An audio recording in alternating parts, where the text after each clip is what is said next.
Jean, you know every time I call you, it's always about something good. What going on? Well, the TDC retail stores in St. Kitts and Nevis are at it again. Their new stocks have arrived. Really?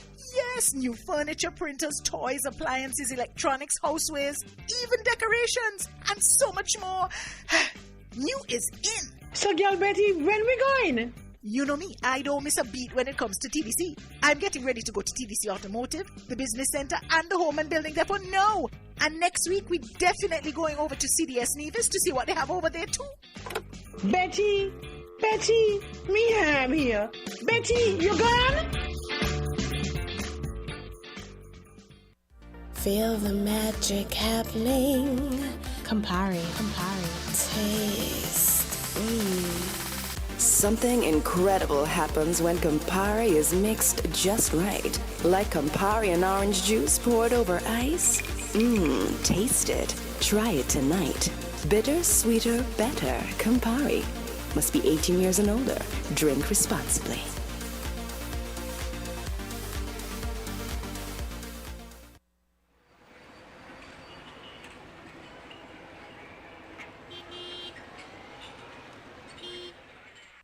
She, I know she looks so. Dark glasses. I know she. And how she walks up. You know, some ever ask her. Hey there, what's wrong, woman? Looks like you're feeling down inside. He says he loves you, but he might beat you when he feel like. And it's not right. Where you really feel like. Oh, him fi beat you. Then what? Take your clothes off. Abuse and mistreat you. Then later on seduce you. Make him know him not get no loving if I saw then star. And the strength where him a take a beat, take it to fight war. Face too pretty for your waist scar. He'll never get to Zion if him break your heart. Cut it off, let it go, start anew. Cut it off and find someone who love you, girl. Cut it off. Life too short. Cut it off. No afraid to start over. Cut it off. I saw the healing start. You know it's not right. We'll leap a fuss and fight. You want something on your eye, mom. Later on, one lie down. You know it's not right. You're not the most I sight. And there is nothing domestic about it. My girl, I better you allow it. Oh, him fi beat you. Then what? Take your clothes off. Abuse and mistreat you. Then later on seduce you. Make him know him not get no loving if I saw then star. And strength where him a take a beat, take it to fight war. Face too pretty for your waist scar. He'll never get to Zion if him break your heart. You got to love yourself before you love someone, girl. Never you hurt your flesh in the name of love. No. You got to love yourself before you love someone. True. Never you hurt your flesh in the name of love. No, you can't make him beat you. Then what? Take your clothes off. Abuse and mistreat you. Then later on seduce you. Make him know him not get no love then if I saw then star. And the strength way ma take a beat, take it to fight war. Face too pretty for your waist scar. He'll never get to Zion if him break your heart. It's not right. We'll leap a fuss and fight. And every night when they make you cry, what time you feel like you want to die, you know it's not right. You're not the most I sight. And there is nothing domestic about it. Walk out, my girl, I better allow it. Oh, him fi beat you. Then what? Take your clothes off. Abuse and mistreat you. Then later on seduce you. Make him know him not get no loving if I saw then star. And the strength where him a take a beat, take it to fight war. Face too pretty for your waist scar. He'll never get to Zion if him break your heart. Cut it off. let it go. Start anew, cut it off, and find someone who love you, girl. Cut it off, life too short. Cut it off, no afraid for start over. Cut it off, so the healing start. Can't make him hurt no more. That man just a beat you. Then one take your clothes off, abuse and mistreat you, and then one come seduce you. Him just a beat you. Then one take your clothes off, abuse and mistreat you, and then one come on. He cut it off. Just let him go, start anew, cut it off, and find someone who love you. You better cut it off. Good morning, St. Kitts and Nevis. Good morning to all our listeners, our first-time listeners, our usual listeners, and welcome to another edition of Voices here on Wind FM 98.9. Today is a beautiful day in the land of the living. It's Friday, November 20, 2020, and that was Started New by Tarrus Riley. It is the opening song for this segment of Voices. Today's topic will be about sexual abuse among women and children in the Caribbean. And of course, following closely after International Men's Day, we will also be talking about sexual abuse among men right here in the Caribbean. But today we will be focusing about sexual abuse among women and children. And it is something that, has been happening for a very long time. And we have seen in many instances where it's pushed aside and it's not really talked about, whether it's not reported by the victims or it's just, hushed down, for lack of a better word. But yes, guys, good morning and welcome to Voices. I am your host for today, Devon Cornelius. And we're going to have quite an exciting and fruitful and full discussion today. And I will be opening the phone lines at 11:30. So the phone lines will be open from 11:30, and I will be entertaining your calls, your opinions, your questions, your recommendations on this very important topic. The most common form of violence or abuse experienced by women globally is physical violence inflicted by an intimate partner.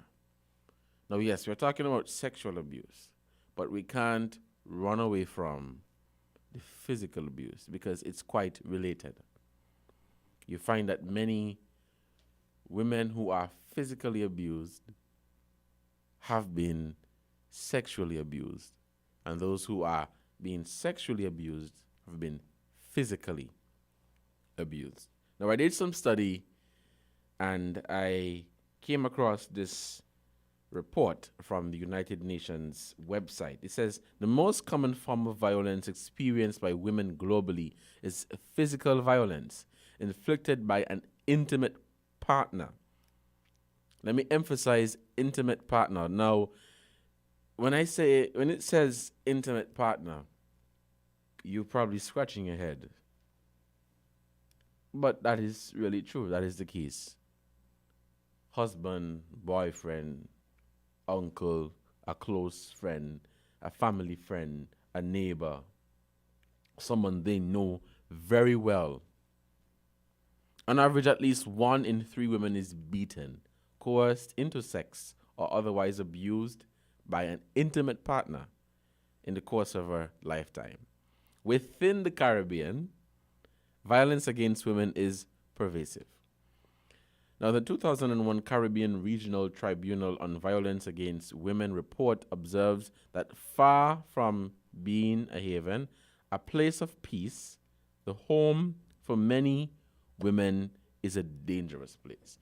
You have a lot of women in society today that they are afraid to go home, they're afraid to be home, they're afraid to be around their boyfriends and husbands and all of that. And it's sad, but it's the reality. And so one would think that there is no place like home. Home is safe, and home is where the heart is, and home is where you would want to be. But there are many women today, they don't feel safe when they're at home. They feel safe when they're at work. They feel safe when they're at a bar with some of their female friends or other friends, but they just don't feel safe when they are at home. Women, unlike men, are more likely to be beaten and sometimes killed, not by a stranger, but by someone they know intimately, by a husband, a boyfriend, a partner. Now, this does not mean that men are not physically or sexually abused. The statistics just says that women, unlike men, are more likely to be beaten and in some cases killed. Gender-based violence affects a cross-section of women. It is not confined to specific groups of women in society and must be placed within the larger context of gender inequality. The report says gender-based violence has been defined by the Committee on the Elimination of Discrimination Against Women as violence that is directed against a woman because she is a woman, or that affects women disproportionately. And it is true. Women are sometimes abused just because they are women, whether it be sexually, physically, verbally, and sometimes women are taken advantage of just because they're women. Just because they are women. It includes acts that inflict physical, mental, or sexual harm or suffering, threats of such acts, coercion, and other deprivations of liberty. It is a form of discrimination that seriously inhibits women's ability to enjoy rights and freedoms on the basis of equality with men. We have seen the livelihoods of women being destroyed and torn apart because of what they go through. Sexual abuse, physical abuse, mental abuse, verbal abuse. It is something that is happening in our society, and on many cases, for lack of a better word, yes, it's hushed down and it's put aside, and no one wants to really talk about it. No one wants to investigate it. No one wants to bring light or shed light to this unfortunate situation that is happening in our society. It says the pervasiveness of violence against women in the Caribbean has been highlighted in a recent report by the United Nations Office on Drugs and Crime and the Latin America and the Caribbean region of the World Bank. According to this report, violence against women affects a significant percentage of women and girls in the Caribbean. 3 of the top 10 recorded rape rates in the world occur in the Caribbean. This is quite alarming. So while the worldwide average rate was 15 per 100,000, the Bahamas had an average of 133. St. Vincent had 112. Jamaica had 51. Dominica had 34. Barbados had 25. Trinidad and Tobago had 18.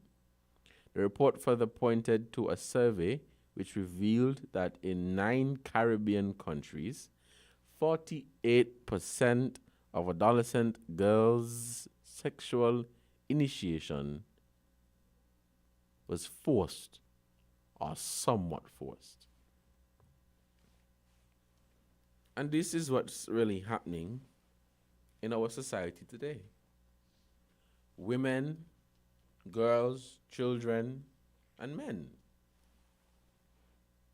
But what I'm trying to get at is that sexual abuse, physical abuse, mental abuse, verbal abuse, it is wrong no matter how you want to put it. But this is not for me to throw all the blame on the women or throw all the blame on men. Because, believe it or not, there are some women that believe that their men should abuse them. There are some men that believe that they should abuse their women, their wife, their girlfriend. That's what they believe. But I'm here to say that I don't think so. And we may have somebody who's listening today that may be going through something like this.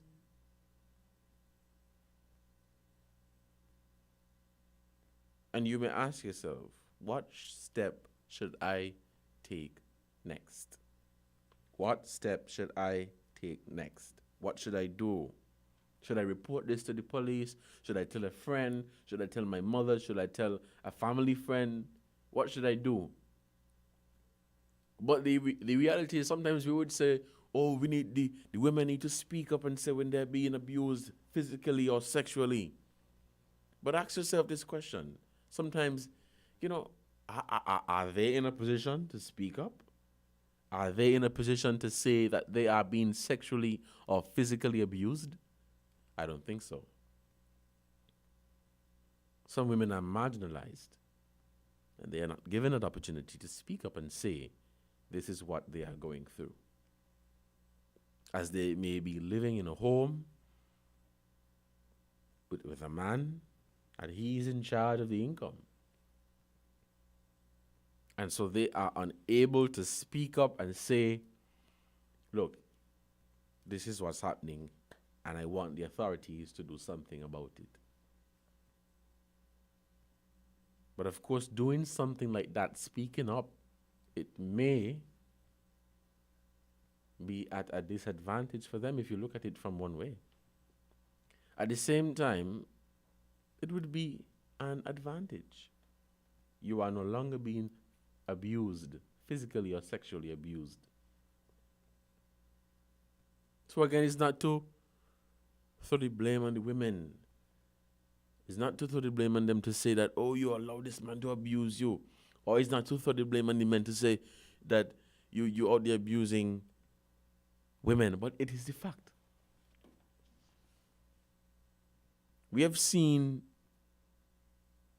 many cases right here in St. Kitts and Nevis and across the region. Many, many, many cases where women are abused. Women have gone to social media and other platforms to speak about their abuse that they had to go through. And sometimes when you look at these individuals, you're like, wow, if you didn't tell me, I wouldn't have known. But it is the harsh reality, and conversations like these is important. It's really, really, really, really important. Some persons might say, oh, you guys are always talking about sexual abuse among women and girls and children. What about sexual abuse among men?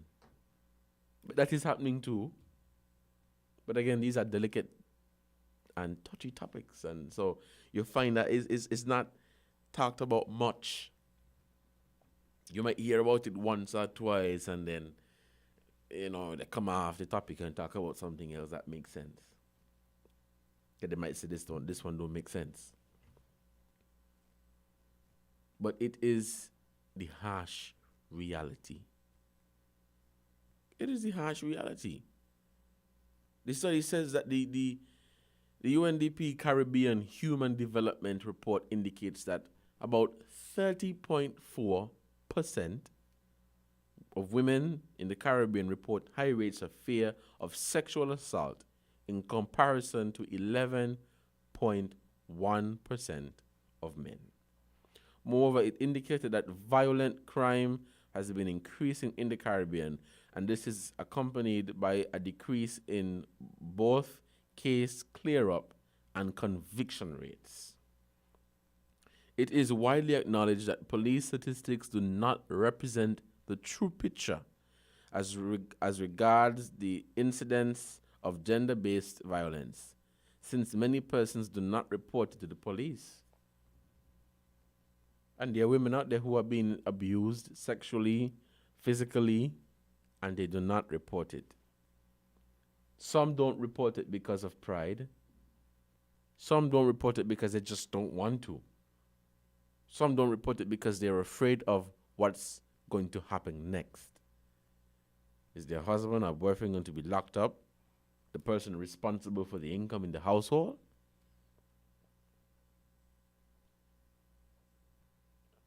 These are the questions. And so this report says that the statistics do not present the true picture, because in most cases, these unfortunate incidents are not reported. Now, on Thursday, we celebrated International Men's Day. International Men's Day was first observed in Trinidad and Tobago in 1999. In 1999. In 1977, International Women's Day was first observed. 1977. And so, annually on November 19, we celebrate men for their hard work, their dedication, their commitment, their contribution to our society. Yes, there are some men that are pushed aside. There are some men that are not recognized for their work. But as a man, I don't believe that you should sexually or physically abuse a woman. Like, you don't deserve, if you do that, you don't deserve to be recognized for anything.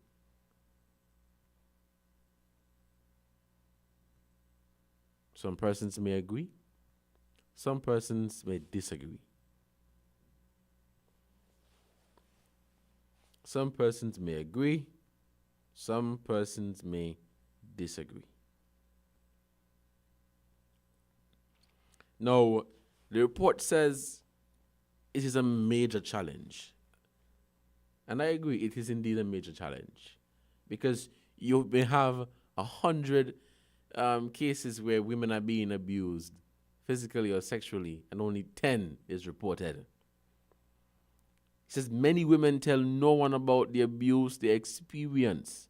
And in many instances, other persons who are aware of the abuse fail to make a report to the police. And that's true. That's very, very accurate. Original research conducted by Elsie Lefrance and others on interpersonal violence in Barbados, Jamaica, and Trinidad and Tobago found that approximately 68% of the 3,401 respondents were victims of violence perpetrated by a relationship partner. The findings suggest that there were very high levels of tolerance among victims, and that a culture of violence and of adversarial intimate relationships may be well entrenched. So you see, yes, women are being abused, but some women are just afraid to talk about it. It is now 11:30, and so we're going to open the phone lines, and we are going to hear your recommendations as to what steps you think these women should take if they are being sexually or physically abused.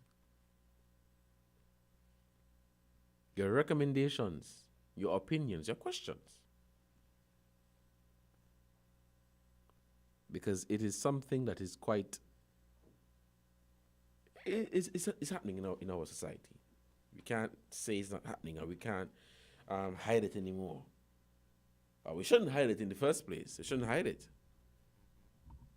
Women are being abused. Children are being abused. Children are being abused by their parents. And then here in the Caribbean, we look at it as, oh, they're just disciplining the child. I'm not saying that you're not supposed to discipline your children, but you beating your child with we have a call. Good morning, caller. You're on the air. Good morning, Cornelius. Good morning, sir. How are you? Oh, I'm here just listening to you with your opening words. Woman abuse. No, Mr. Cornelius, I think that no man should abuse a man, no man, whether sexually, verbally, or physically, or whatsoever. No one's supposed to abuse one another. But in my little federation of Think It Nevis, I see plenty man abused by women. Plenty man. That I want to myself. I do nobody else. You understand? I mean, plenty woman. I mean, plenty man abused by woman. Yes. You understand? But man don't go and report the abuse, whether physically, verbally, sexually, abused by robbing them, checking whether they got and whatever, and don't want to have a relationship with them. A lot of men get abused by that. Even husband with wife getting abused by their wife. You understand? I answer that man supposed to abuse by woman. A woman supposed to abuse man. But I believe that if the men them go out and report what taking place in the home with their wife, or with the woman, or the whatever. You understand? I believe it'll be 50-50 when the abuse comes. We only see it because sometimes it's a woman, and woman will come out and speak out. But a lot of men shame they don't want to come out and speak out about the abuse they get by woman. I see it every day in this federation of Think It Nevis. How woman abusing man. Anyway, I will listen to you SRP. I continue a wonderful program as usual. Thank you, caller, for your input here on Voices, 1FM 98.9. Very interesting concern that you raised there, and I wholeheartedly agree with you. There are men right here in St. Kitts and Nevis that are being abused physically, sexually, mentally, verbally by women. But it begs the question, why men fail to report these cases? But we have another call. Good morning, caller. You're on the air. Hey, good morning, Devon. How are you doing? I'm doing quite fine, and you? Oh, I'm listening to you, and I said I hope you will keep up that mindset, you know? Yes. Today's supposed to be about child abuse, you know? Yes. Child sexual abuse. But let me address the issue of the sexual assault of men and women. Well, men now, since homosexual is becoming more and more accepted, you have a lot of young boys being assaulted. You have heard about this last case in Trinidad where they had the offender strung up against a lamppost and whatever. Now, the issue of the police and the reporting. I attended a workshop, I think it was last year, or might have been last year, when the country established a protocol in dealing with the reporting of sexual assaults. And it outlined what role the police should play, what role the hospital or the doctor should play, the role of the gender affairs, and in terms of legal, how you go about it. Because one of the reasons for low reporting often was the first meeting with the police. Now, some of them are abusers themselves. So when you go to report that you were sexually abused, some of them would try, you know, they try in the case. And they may even express disbelief. You know, you're sure you know what I mean? Yes. When it is not their duty to determine if you were sexually assaulted, that is to be confirmed by the doctor or the hospital. So the protocol, I hope maybe Miss Christopher or somebody from Gender Affairs could call in and give the protocol, because it would help people out there to know. You don't have to be afraid to go to the police. When you go, you know what questions they should not ask you and what recommendations they should not make. And maybe some police officers may not even be aware of the protocol. So that you don't have to be afraid of going to the police, because they might call the man and say, Mary up here, come say you rape her. Mary up here, say you come, So that is important, and I hope, as I said, I don't know if you could contact somebody from Gender Affairs, because gender has a great role. Right. All reports are to be made to the Gender Affairs. Right? So that is one step. Now, the assault is usually a power. The power thing. Mm-hmm. Men assault women to show that they are in charge, to humiliate, to devalue, all of these things, because if they really wanted sex is for sale in St. Kitts, like how you buy bread. I mean, people in St. Kitts, even in the song, they're going to buy tata. We sing it and all. Yeah. Prostitution is now the thing. So if a man really wanted sex, he could get that and all as he wanted. And the price vary, I'm sure they could accommodate him. But often it is done to humiliate. They make you feel so bad. I mean, boyfriends rape girlfriends. Husband rape wife. That's assault, When somebody said, no, get up. Move, roll over. Don't say, oh, wait, what you come here for? You know what you were coming for? Mm-hmm. And our young men, it's our culture, Yes. Our culture has put a very low value on women and females. Our culture. So the older men pass it on to the younger men and the boys. Boys think nothing about raping a girl. They're in school, They're all in school together. And he may collude with his friends to gang rape somebody they know. And then the parents themselves back it up. Because many parents accommodate sexual assault in their homes. They accommodate it. The school girl come by their home with their school age boy, and they know what's going on. And they turn a blind eye. It is pitiful in this country. We have very little respect for women. Very, very little respect. We sing it, we chant it, we dance it, we practice it. We physically assault, And you see, one of the things has to do with a feeling of less than or inferiority. Call it that way. Mm-hmm.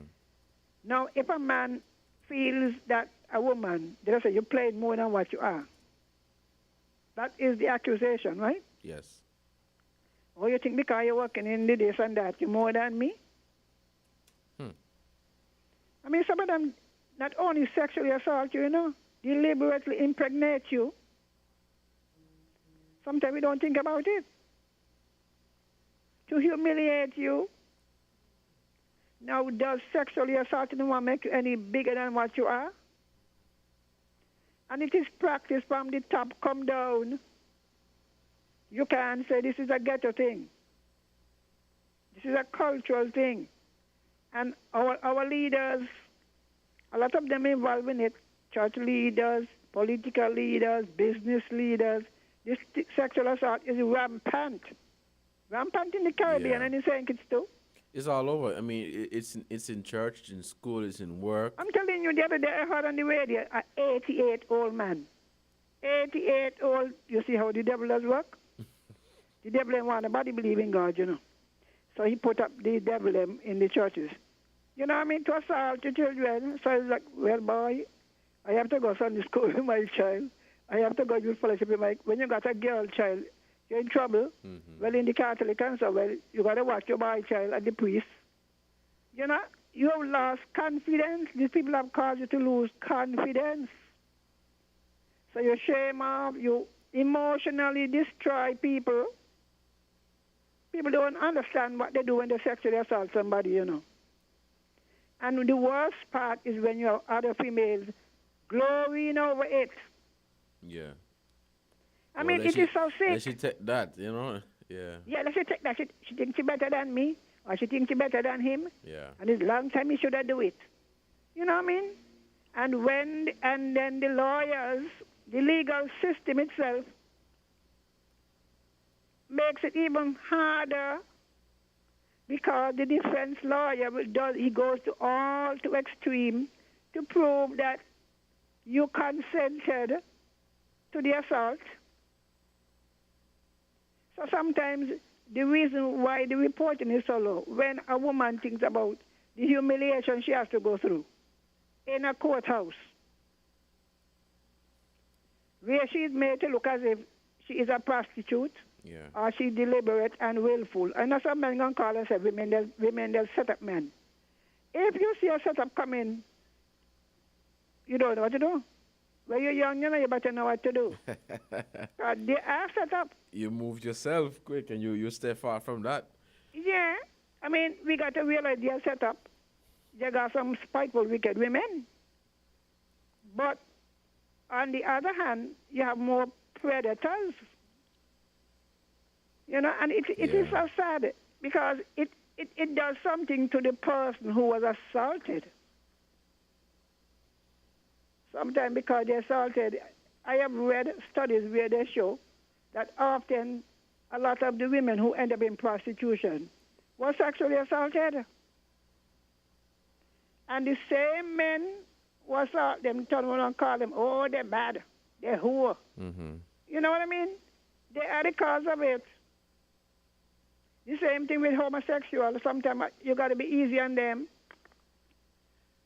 Rape. A lot of them were raped. Now, how would a boy feel going down to the police station to go and say, good, I come to make a complaint. They raped me. Boy, go to in here. Boy, long time you're looking. You know what I mean? Even if he showed tendencies, does not give anybody the right, the consent to sexually assault him. So our reporting system, they say they train police. They train and we train and we train, but our culture is very, very wicked. And I pray to God that we learn to understand. People have killed themselves, you know? Commit suicide after something like this. Yeah. Because not many persons would be able to handle being physically or sexually abused. And let me get to these fathers' business. You hear me? These fathers and brothers and so. I mean, sexually molesting their own blood. I mean, what kind of heart you have? That could drive anybody out of their mind. Sexually assault by a stranger is bad enough, but when your own doing it to you, sometimes these things go on for years. And sometimes what they do, they intimidate the victim by threatening death and all kind of things. And sometimes when we see women act in a certain way, we should be a little more sympathetic and find out why is Sylvine acting the way she is. You know what I mean? Yes. We don't know. We don't know. And a lot of you men who out there planning it. I mean, the school children can't walk down the road in peace. They're verbally sexually assaulting them, you know. Verbal sexual assault goes on. My name calling and all these things. I said my name calling and all these things when they're walking on the road. Yeah, I mean, I'm telling you, I have had to stand up on 4th Street and address some of these young men. Hey, girl, you look good. You look ready. Ready for what? Ready to go to university? You know, sexual assault. And then the woman is saying it's bad and they're worthless. Well, who make them worthless? Who make them bad? And yesterday was International Men's Day. All men are not bad, all men are not the same. I will never condone that statement. But it is time enough for our men to learn, one, to respect themselves, and two, when you respect yourself, you will treat other women as your mother and your sister, unless you're doing incest. You don't want nobody to do it to your sister or your mother, you will kill. Some of you who doing it will go for the gun where we have it hidden and the bullets, and go for anybody you hear who sexually assault your mother, or even your own girlfriend. So I am begging all of us in this country. All you are doing, you are creating a generation of people who hate. Why do you think we so quick, our temper so quick? Yes.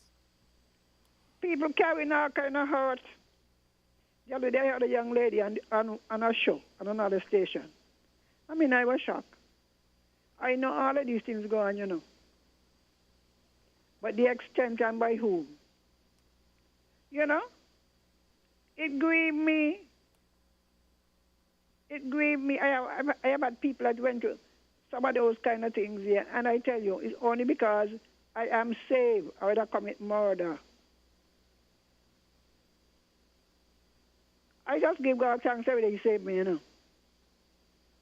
I am serious when somebody go and do something to somebody for you. You hear me?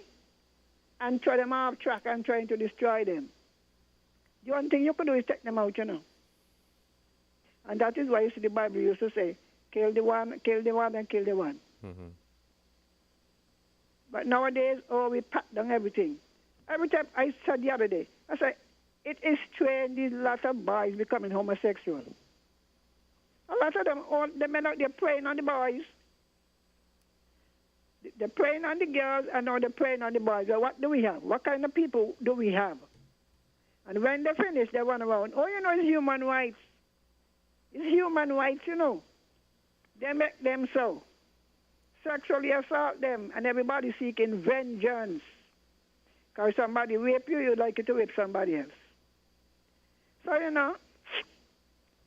But I want you to see if you get the protocol. Yes. So you can let people know. Yes, definitely. You could call and ask for Miss Christopher, because it is an official position. It lets you know what should happen at the police station, what should happen at the hospital, when should the gender affairs be notified, and so that what they're actually trying to do is to cut out a lot of the interventions by the police to divert people away from justice. Right. All right, then. Yeah, thank you for your call. We are still taking calls here on Voices, sexual abuse among women and children, of course, among men too. Some interesting and important points were made by the previous callers. Yeah, men are being physically and sexually abused. And as just before that caller came in, why men fail to report the cases? Some men, they don't want to feel less than a man. But we have another call. Good morning, caller. You're on Voices. Good morning again, Mr. Collier. Yes, good morning. I'm hearing you. Yes. Mr. Collier, he got weak men and he got very strong men. And let me tell you something. That he got a lot of young women out there will go out and just all kind of how to go out and attempt these men, right? I see it for myself. People let me Mr. Politics. Let me tell you, I'm in my mid-50s, and I'm very sexually active. But it's how you carry out yourself, and it's how you think. Because a lot of young girls make jokes about it on the radio. Sometimes they ask me for things and I give them. And I never look back to say that you're looking good, you're looking this. I tell them, no, take care of yourself, go to school, study your lessons, go to college. Where are you trying to come? A lawyer, doctor, whatever. I try to encourage them. And if a lot of men do like me, you understand? I think that we young people will get a better understanding and know how to carry themselves. You understand? But when these young girls just come on to them, you got some man weak and you got some man strong. Yeah, And next thing again, you got some woman, they know that they're not abused by men. They know how this man treat this woman, they know how this man treat the children. And them, the same woman, will still go in a relationship with this man and cause themselves to get abused. So that's why I said at the first beginning that I do not see no abuse yet much by how woman abuse man, whether physically, verbally, sexually, or mentally, or whatever. You understand? I tell you that I see it 50-50. You understand? But our man got to be strong too. And men who go trouble the daughters and all those things, these things don't happen here. It come from creation. And we got to be strong, and we got to believe in our Bible, and think for ourselves, and do things accordingly. But again, you have a wonderful day. God bless you. Thank you, caller, for your input here on Voices on 1FM 98.9. I'm your host, Devon Cornelius, and we are talking about sexual abuse among women and children, and of course, among men right here in St. Kitts and Nevis, and of course, across the Caribbean region. And so, yes, back to what I was saying, there are some men that they don't want to feel less than a man. They don't want to feel less than a man, and so they don't want to say what happened to them, that their wife is abusing them or their girlfriend is abusing them. So yes, even though women are being physically and sexually abused, there are some men that are being physically and sexually abused. And you may ask the question, how does a man allow a woman to sexually or physically abuse them? It is possible. It is possible. But these are some of the things that we're not going to really hear people talk about because we tend to shy away from this topic. But as the caller was saying, there are some women out there, yes, who are sexually abused, but there are some women who they put themselves in a position to be sexually abused. I may sound wrong saying it, but it is the truth. I can't tell you how to dress. I can't tell you what to wear. But there's some women that deliberately put themselves in positions to be sexually or physically abused. They know that. They put themselves in that position. But it does not say that men should abuse women or women abuse men.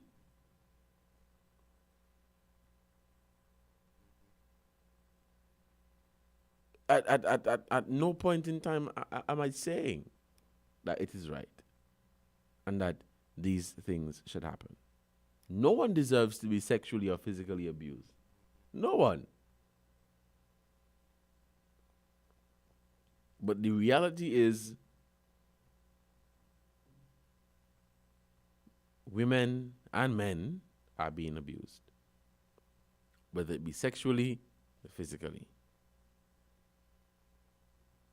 There's some women that accept disrespect from men in the songs, in how they talk to each other. When you hear some of these songs around here, when you hear some of these songs around here, you sit down and you ask yourself, what nonsense is this? What rubbish is this?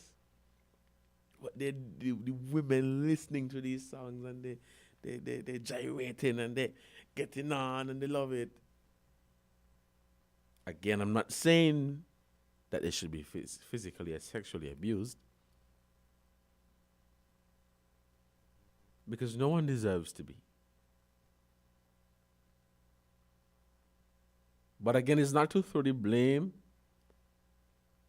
on man or woman, men or women, and say that, look, it's your fault and that's your business. No. Of course not. There's some men that are placed in positions where they just can't really help themselves. And just how you may have women living in households where the men are responsible for the income, you have that where women are responsible for the income. There are a lot of women that verbally abuse their husbands and their boyfriends. Verbally abuse them. Because, well, I'm making more money than you, and I have a bigger bank account than you, and I'm responsible for this, so you hush your mouth, and I run the show here. So it's not to say that more women are being abused. The statistics says so. The statistics says that more women are being abused. But if you realize the police reports, it does not show or reflect the true picture, because there are men who are being abused and they don't complain. They don't report it. They don't speak about it. Imagine you as a man going to the police station and say your wife abused you. Imagine that. The police are going to ask you, why were you, what nonsense you're coming in here talking about your wife bang you up. That's the truth. It happens right here, but it does not mean it's not happening. And you go say, man, how you let your wife bang you up, or how you let your wife abuse you? I think these things are happening. And we can't run away from it. We can't say it's happening. We can't say that's not the case and they're telling lies. And no one deserves to be abused. No one. And as you approach the 12 o'clock hour, I'm just going to ask the engineer to play that song for me one more time. Start anew. Of course, men, start anew. If you're being abused by a woman, start anew. It's not right, and we should not accept it. Thank you guys so much for listening, and we're going to break at 12 for the news when the engineer plays the songs, and we'll come back at 12:30 for a serious discussion. Thank you.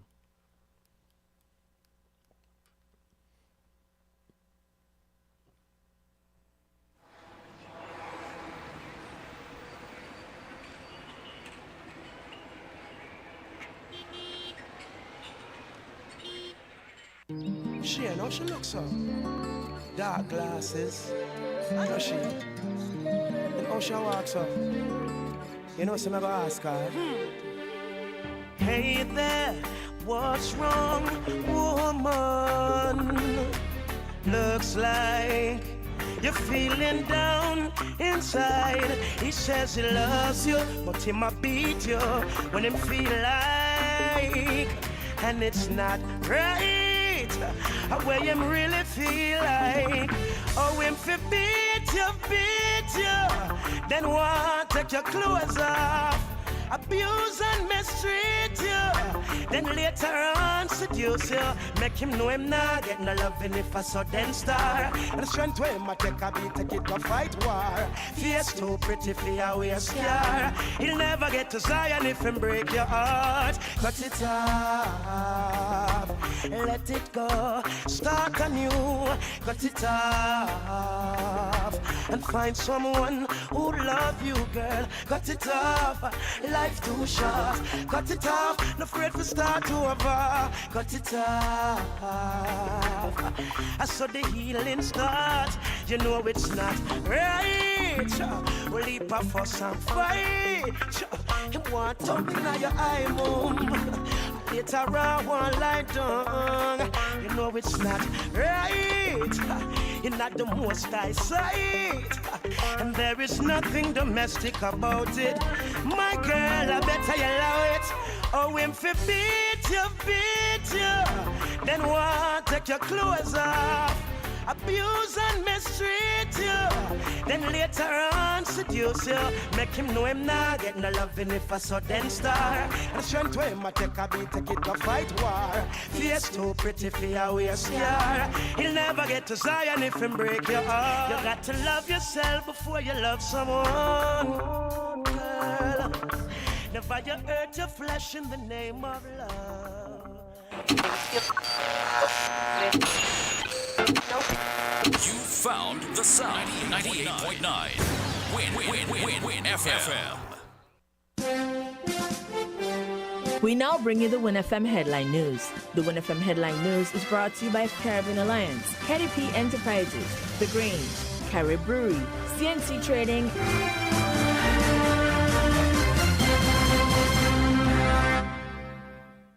Did you know that the Grange Healthcare Facility is the first purpose-built non-governmental healthcare organization on St. Kitts, offering 24-hour nursing, therapeutic, and residential care for older adults? It's situated at Otley, 7 miles east of Vastair in beautifully landscaped surroundings. The Grange has a team of highly trained professionals and provides care that's rated as being comparable with UK and North American standards. The Grange offers varied accommodation to suit your individual needs, and our all-inclusive packages make the cost of care per hour the most competitive on the island. Services include convalescent care for all ages, daycare facilities for older adults, rehabilitation services, and training and continuing education for healthcare providers.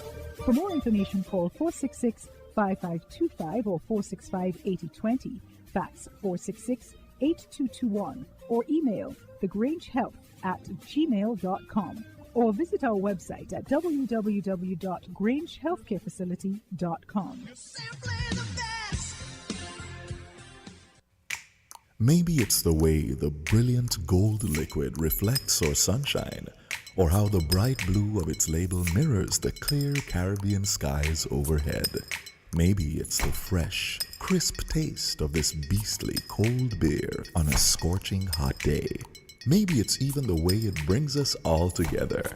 But one thing is for sure, Carib is very much a part of who we are wherever we're from in the Caribbean. Carib, it's the way we play.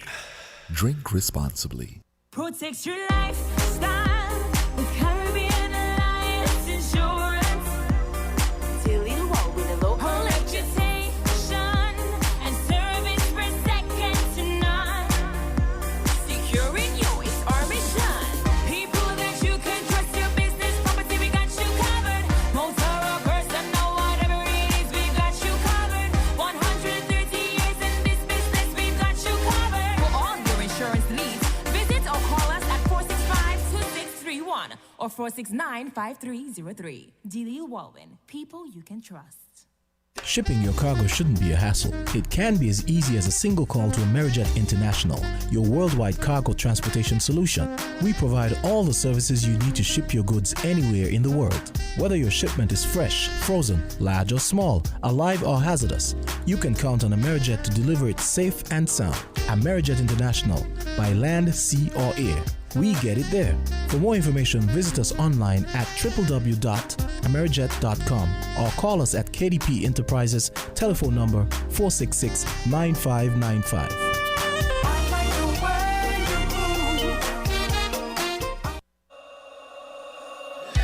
Without limits, happy and free. The skin you're in with no apology. The one to seize the day. Grab an LLB. Live, love, be. With LLB. Live, love, be. Live, love, be. Be who you know you can be. Grab an LLB. Live, love, be. Angostura, lemon, lime and bitters. Live, love, be.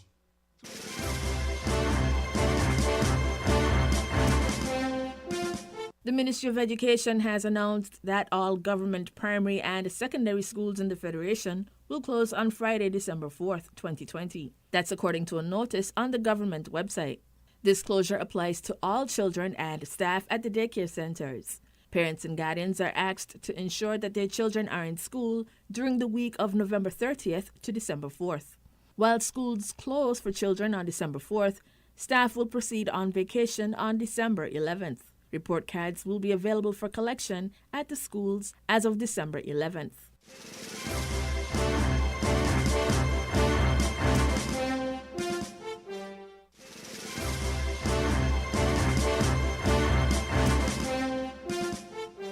St. Kitts and Nevis remains at 19 confirmed cases, 19 recoveries, but officials are at pains to point out that new cases of COVID-19 are anticipated. The COVID-19 surges in tourism source markets is a factor. The reopening of the borders to boost economic activity, another. And then, of course, there are cases of people who do not show any signs of the coronavirus when tested.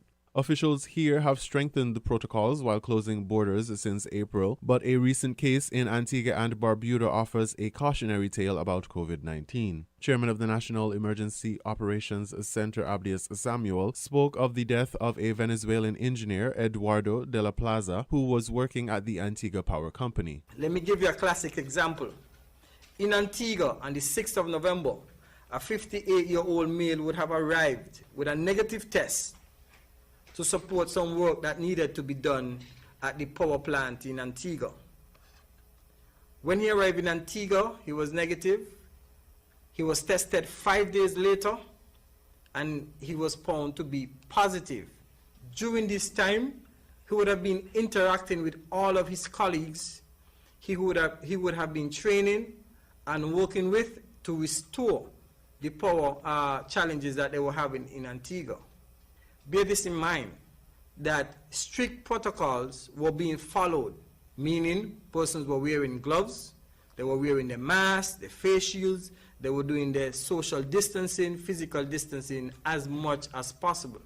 However, the individual who tested positive was isolated, and a few days later, he died. So he didn't even make it back out of Antigua alive. That's the reality and the dynamism of the virus. Mr. La Plaza reportedly suffered a heart attack some 22 hours after being admitted to hospital with coronavirus, Antiguan officials reported.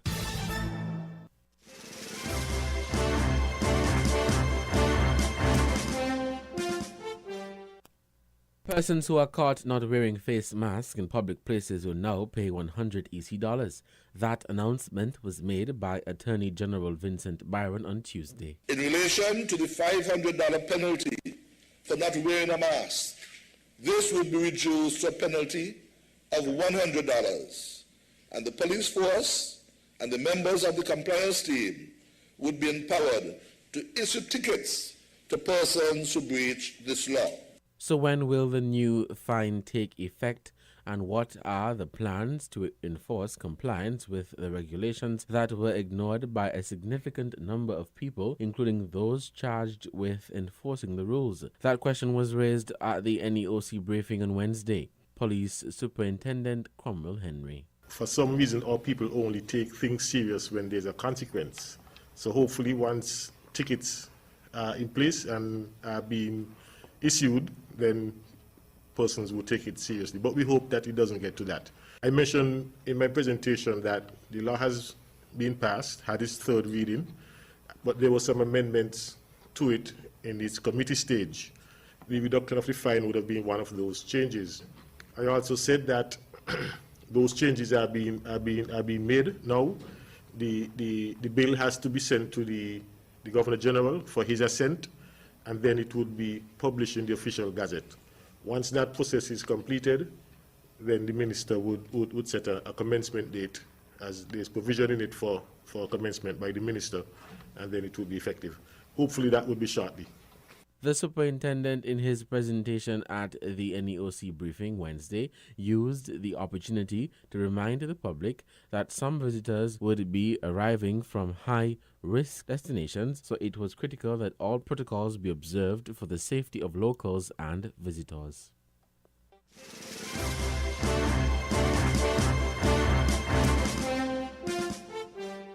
Better health for men and boys is the theme for International Men's Day, commemorated annually on November 19th. Minister of Social Development and Gender Affairs, the Honorable Eugene Hamilton, delivered an address to mark the anniversary.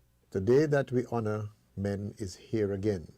Today is International Men's Day. We know that, like women and girls, men and boys play a significant role in contributing to our society, which is why it is important that we take time to applaud their achievements and address issues that commonly affect them. Minister Hamilton used the opportunity to admonish men and boys to live a healthy lifestyle. This theme comes at a time when all of our health has been put at risk due to coronavirus disease.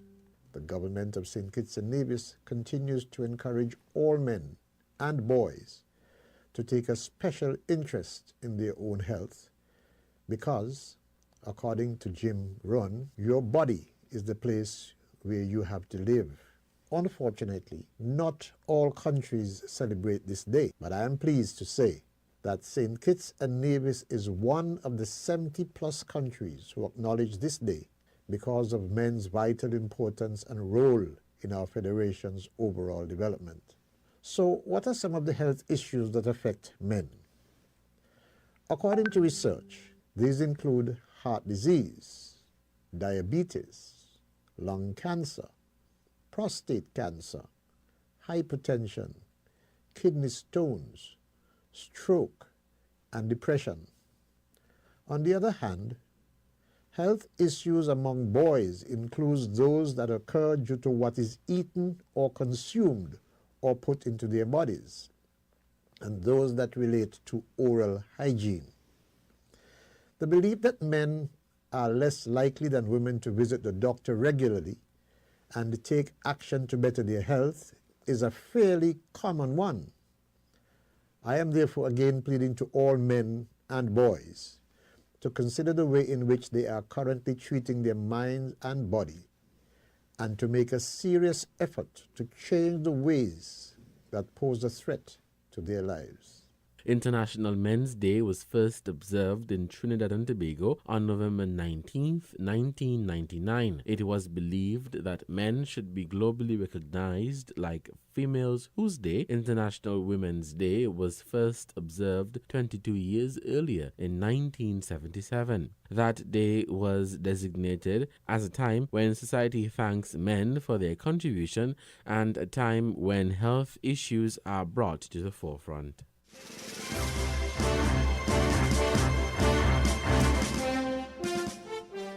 Chairman of the National Emergency Operations Center, Abdias Samuel, is announcing that Royal Caribbean Group vessels Grandeur of the Seas and Rhapsody of the Seas will dock at Port Zante Basseterre next week for safe harboring. Today I want to start my briefing by highlighting the request that was made by the Royal Caribbean Group, I think RCG, and in consultation with our many stakeholders, and also in consultation with the Cabinet of St. Kitts and Nevis has agreed to allow these two vessels to safe harbor at the Port Zante Cruise Pier. The Grandeur of the Seas and Rhapsody of the Seas will be safe harboring with no shore time being provided. What that means is no one will be disembarking the vessels. The vessels will be provisioned under strict protocols that have been set by our National COVID-19 Task Force and other stakeholders. So by next week, we should be seeing these ships safe harboring in our port. Again, I am appealing to citizens for calm, as in no way, shape, or form we will jeopardize the gains we have made in keeping St. Kitts and Nevis safe. So please understand that this is part and parcel of us opening up our borders in a very safe way and creating that balance between keeping us safe and economic activities. The safe harboring of the Royal Caribbean vessels Rhapsody of the Seas and Vision of the Seas were expected the week of August 17th, but was delayed. In September, Vision of the Seas was expected to arrive on Saturday, September 26th, and the Brilliance of the Seas one day later on Sunday, September 27th, 2020, but ultimately did not dock here.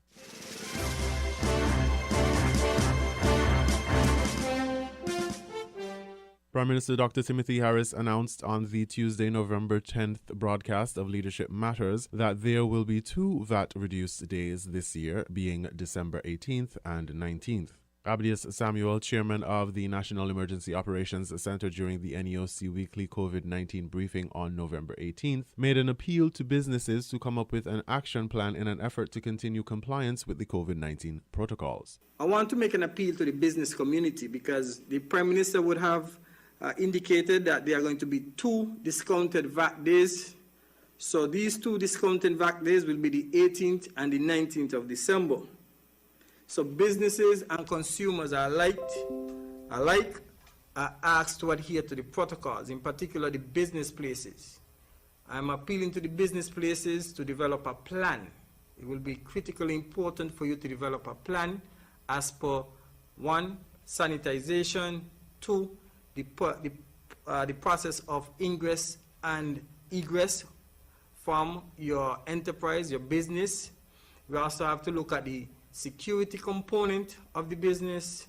How would you deal with traceability? Who comes in, who goes out? How long persons will remain inside of your enterprise or your business? And also, how do we safely carry out physical and social distancing? And equally so, how would you safeguard your staff, your workers during such a time? He appealed to consumers to exercise personal responsibility and to adhere to social distancing and all other COVID-19 regulations.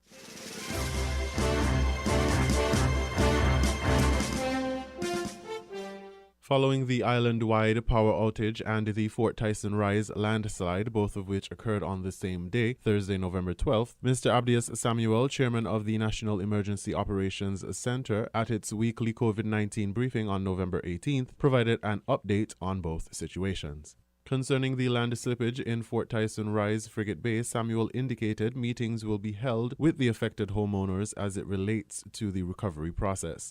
Now, the meetings that are coming up is the recovery process, as the infrastructural impact that would have been suffered in that area needs to be looked at, and timelines provided in terms of how this project can be rebuilt.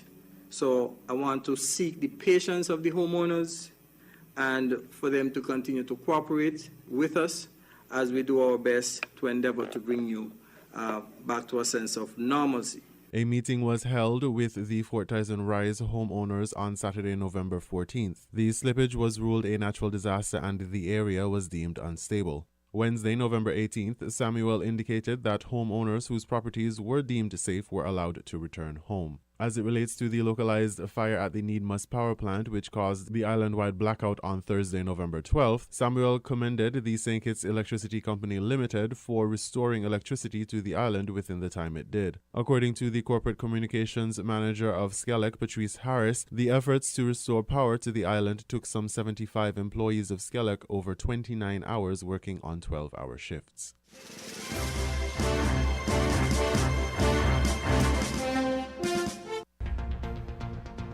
This is your news source bulletin.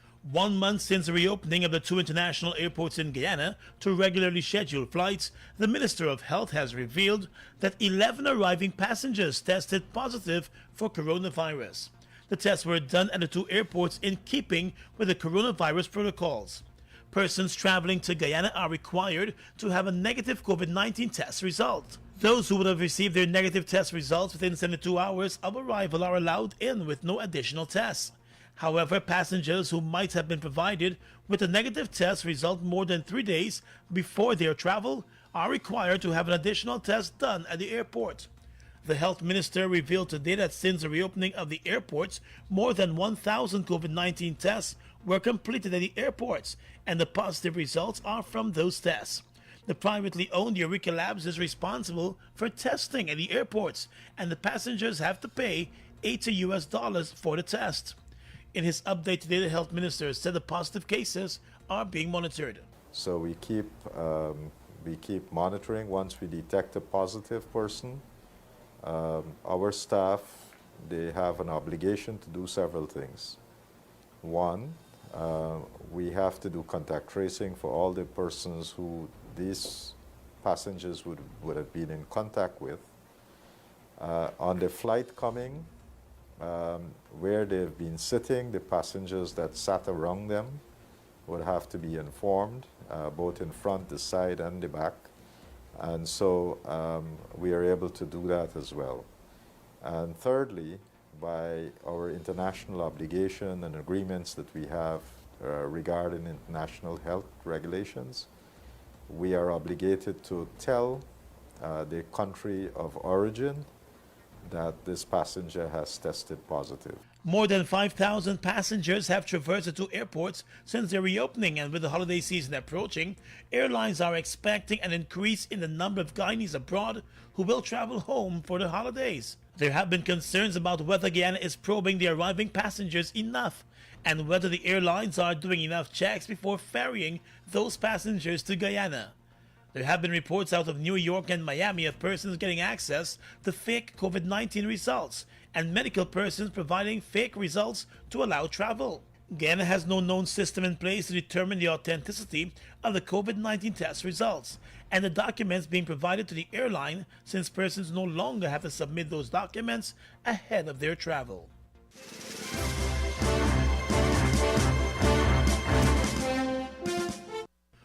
Most of the crimes recorded on the island are committed by or involve men. The International Men's Network was established to help address the social ills and issues experienced by men, particularly those who are marginalized. On Thursday, countries around the world celebrated the positive contributions of men to society. This week, the Men's Network joined the Gender Relations Department to host a conference dubbed Boys to Men to mark the global observance. President Barry Innocent hopes the convention will spark a change in attitudes. I pray that this event serves its purpose, where a means of communication in this light, both music and articulations, would reach and impact the minds of young men that could cause things like behavior modification or commence some level of behavioral modification. The Boys to Men conference featured success stories from young males. Prime Minister Alan Chasney says a strong support network is one of the keys to success. He urged well-adjusted young males to lend a helping hand to others. I've seen it with persons who come from low-income households, and they excel at school. And as bright as that child may be, and as great as that teacher may be, none of them or these things spend enough time with that child to have affected them. So genuinely, if you look deep again, you find that there's somebody in that person's life that has given them the strength to succeed. So again today, International Men's Day, is for us to celebrate the successful men we have, because we should not leave them by at the expense of those who may not be achieving to their fullest level, but to appeal to all of us as St. Lucians, that when we see someone who is struggling, what does it take? Some time to reach back? The network also intends to educate men on their roles amid the COVID-19 crisis. Gender Relations Minister Dr. Gail Rigobert says males have a tough time living up to society's perceived notions. We all know that being a man has traditionally been associated with power and strength. This sounds really positive and progressive, but it is also laced with a set of expectations that set men up for heavy criticism and a disproportionate burden of responsibility.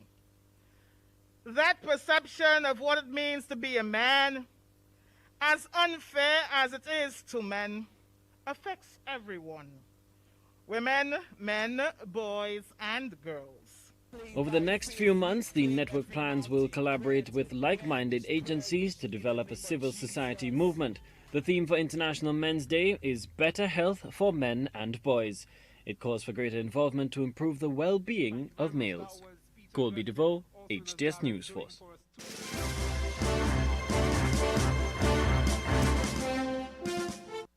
Live from NPR News, I'm Corva Coleman. The U.S. reported a little more than 2,000 fatalities from COVID-19 on Thursday. That's according to Johns Hopkins University. The death rate is rising as coronavirus infections climb. Nearly 189,000 new virus cases were reported on Thursday. In the southwestern Texas city of El Paso, it is one of the most badly affected. Lizette Torres is a nurse at Del Sol Medical Center in El Paso. She says her facility is turning some patients away if they don't have the coronavirus. We've already set up the tents near the emergency rooms, and if patients come in that do not have COVID, if they're coming in for other emergencies, and we don't have room for them, we tell them to go to the next nearby hospital. And if they don't have room, if they have to go to the other one, and so on and so forth. She spoke to NPR's Morning Edition. Treasury Secretary Steven Mnuchin says he won't extend several emergency coronavirus loan programs when they expire next month. As NPR's Amy Held reports, the Federal Reserve opposes that decision. A lending program to small and medium-sized businesses is among those due to expire at the end of the year. The Federal Reserve runs them and in a rare statement indicated that letting them lapse could not be worse timing. The country is in the grip of its worst virus surge, slowing consumer spending and further straining small businesses facing closures and more revenue loss. The Fed says the programs act as a backstop for a still strained and vulnerable economy. A big portion of the funds remains in the programs, but Treasury Secretary Steven Mnuchin is requesting those unused funds be returned so they can be reappropriated by Congress. Democrats had called on the incoming Biden administration to use those funds to help fight the fallout from the pandemic. Amy Held, NPR News. The Republican leaders of Michigan's legislature are supposed to meet today with President Trump. The state voted for Joe Biden, but Michigan Public Radio's Rick Pluta reports some Republicans want to contest the election results.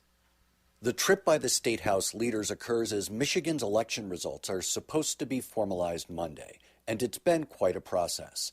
A bipartisan board responsible for certifying the votes from Detroit and Wayne County deadlocked, and then following fierce public blowback, the two Republican members changed their minds. Now they want to retract that decision. Michigan Secretary of State Jocelyn Benson says it's too late. Clearly, this is a PR strategy, a partisan strategy designed to sow seeds of doubt amongst the public about the integrity of our elections. Another board meets Monday to certify Michigan's statewide results. That also requires bipartisan approval. And whatever the board does can be challenged in court. For NPR News, I'm Rick Pluta.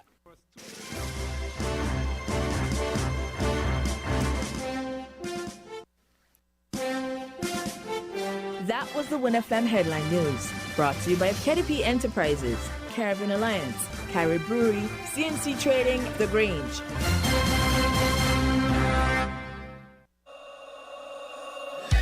Without limits, happy and free.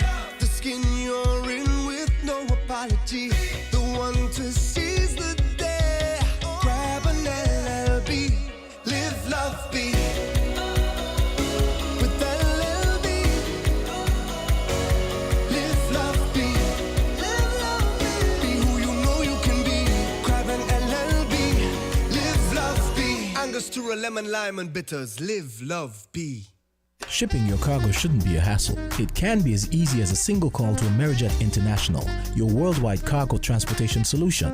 We provide all the services you need to ship your goods anywhere in the world. Whether your shipment is fresh, frozen, large or small, alive or hazardous, you can count on Amerijet to deliver it safe and sound. Amerijet International, by land, sea or air. We get it there. For more information, visit us online at www.amerijet.com or call us at KDP Enterprises, telephone number 466-9595.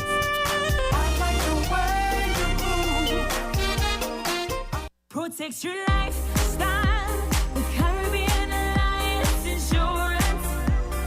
Tilly Wall with a low reputation and service for second to none. Securing you is our mission. People that you can trust, your business, property, we got you covered. Motor or personal, whatever it is, we got you covered. 130 years in this business, we've got you covered. For all your insurance needs, visit or call us at 465-2631 or 469-5303. Delia Walwyn, people you can trust. Maybe it's the way the brilliant gold liquid reflects or sunshine, or how the bright blue of its label mirrors the clear Caribbean skies overhead. Maybe it's the fresh, crisp taste of this beastly cold beer on a scorching hot day. Maybe it's even the way it brings us all together. But one thing is for sure, Carib is very much a part of who we are wherever we're from in the Caribbean. Carib, it's the way we play. Drink responsibly. Did you know that the Grange Healthcare Facility is the first purpose-built non-governmental healthcare organization on St. Kitts, offering 24-hour nursing, therapeutic, and residential care for older adults. It's situated at Otley, 7 miles east of Vastair in beautifully landscaped surroundings. The Grange has a team of highly trained professionals and provides care that's rated as being comparable with UK and North American standards. The Grange offers varied accommodation to suit your individual needs, and our all-inclusive packages make the cost of care per hour the most competitive on the island. Services include convalescent care for all ages, daycare facilities for older adults, rehabilitation services, and training and continuing education for healthcare providers. For more information, call 466-5525 or 465-8020, fax 466-8221, or email thegrangehealth@gmail.com, or visit our website at www.grangehealthcarefacility.com. We're different. We're 98.9. 98.9. Win FM. Like New Steam Cleaning and Power Washing Service specializes in high pressure washing and floor care, green and chemical cleaning solutions for upholstery, bathrooms, carpets, and windows. We also remove heavy grease off kitchen hoods and extractor fans, or mold and mildew from your home or office. Like New Steam Cleaning and Power Washing Service, renewing all surfaces. We are the steam experts. Call us at 765-4925 or email likenewsteamcleaning@gmail.com. You can also like us on Facebook. Christmas specials on pressure washing services. A high-pressure system, along with low moisture levels, could restrict cloudiness and showers across the islands over the next 24 hours. Today, partly cloudy with a 30% or low chance of showers. Tonight, partly cloudy with a 40% or moderate chance of showers.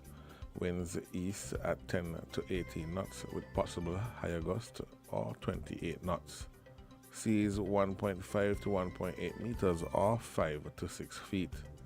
Sunset today will be at 5:35 p.m. Sunrise tomorrow 6:19 a.m.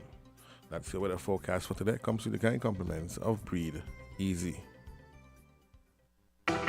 Like New Steam Cleaning and Power Washing Service specializes in high pressure washing and floor care, green and chemical cleaning solutions for upholstery, bathrooms, carpets, and windows. We also remove heavy grease off kitchen hoods and extractor fans, or mold and mildew from your home or office. Like New Steam Cleaning and Power Washing Service, renewing all surfaces. We are the steam experts. Call us at 765-4925 or email likenewsteamcleaning@gmail.com. You can also like us on Facebook. Christmas specials on pressure washing services. Found the sound. 98.9. Win FM.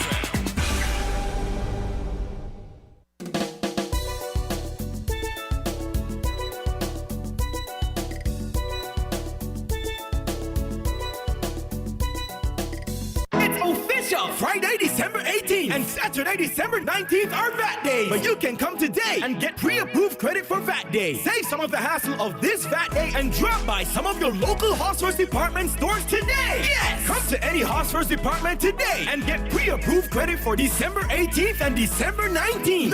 No down payment necessary. That's right, zero money down. And no payment until February 2021. That's right, no payment until February 2021. Come to Hosford's today, where we will be dropping major discount plus pre-approved credit when you shop now. How, you ask? Well, it's simple. All you have to do is visit any of the Hosford departments, including furniture and appliances, Ashley Furniture Home Store, Building and Nevis Centers, and the Automotive Division. Make your VAT Day wish list, and we'll do the credit check. Come back on VAT Day and get all that you picked with your pre-approved credit and be on your way to a merrier Christmas. Whether it's new furniture, a new stove, or a brand new car, Hosford is giving you pre-approved credit today. Be on your way to a merrier Christmas. Pre-approved credit today for VAT Days December 18th and December 19th at Hosford. Visit stores for all details.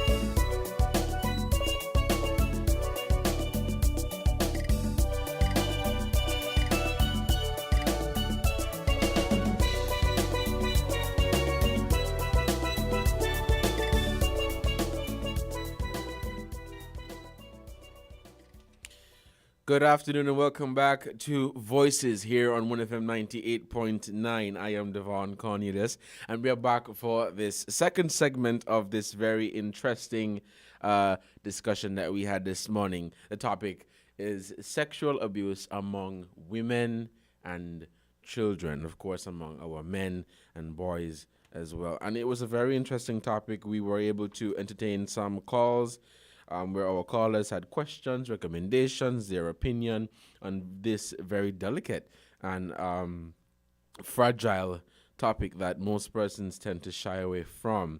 I have in my possession the Domestic and Sexual Violence Complaints and Response Protocol, and this was done with support from the Pan American Health Organization, PAHO, and the United Nations Development Fund for Women. So I'm just going to go through, not the entire thing, of course, but the protocols as to, well, for those persons who are listening, as to the steps that you can take to file your complaint with the Gender Affairs Department. But just firstly, domestic violence. Domestic violence may include physical abuse or violence, sexual abuse or violence, emotional or psychological abuse. Domestic violence is an ongoing pattern of physical, emotional, and or sexual abuse involving force or threat of force. It's something that is happening here, right, in our community in St. Kitts and Nevis, and it is something that we must definitely speak out against, and we should not condone it, we should not accept it, and we should not say, well, it is the norm, and we should not say to those persons who are victims, oh, well, it's your fault, and that's your business. Whatever we can do to help those persons who are victims of sexual and physical abuse, domestic violence, we need to do. Now, it says here the objectives of the protocol are to provide information to complainants on the various agencies or institutions that provide assistance to complainants of domestic and sexual violence, to provide service providers within the key institutions and departments with the necessary information and process to respond to complaints of sexual and domestic violence. The outcomes of the interventions of the protocol are to provide reports on the magnitude of domestic and or sexual violence on an annual basis, identify high-risk groups that have a higher probability of becoming complainants of domestic and or sexual violence, formulate, monitor, and improve intervention strategies and services, and maximizing limited resources through strategic collaboration with all key agencies and stakeholders. I was also provided with the St. Christopher and Nevis Domestic Violence Act, number 22 of 2014. It was made available to me by the good people at the Gender Affairs Department. Yes, the Domestic Violence Act of 2014.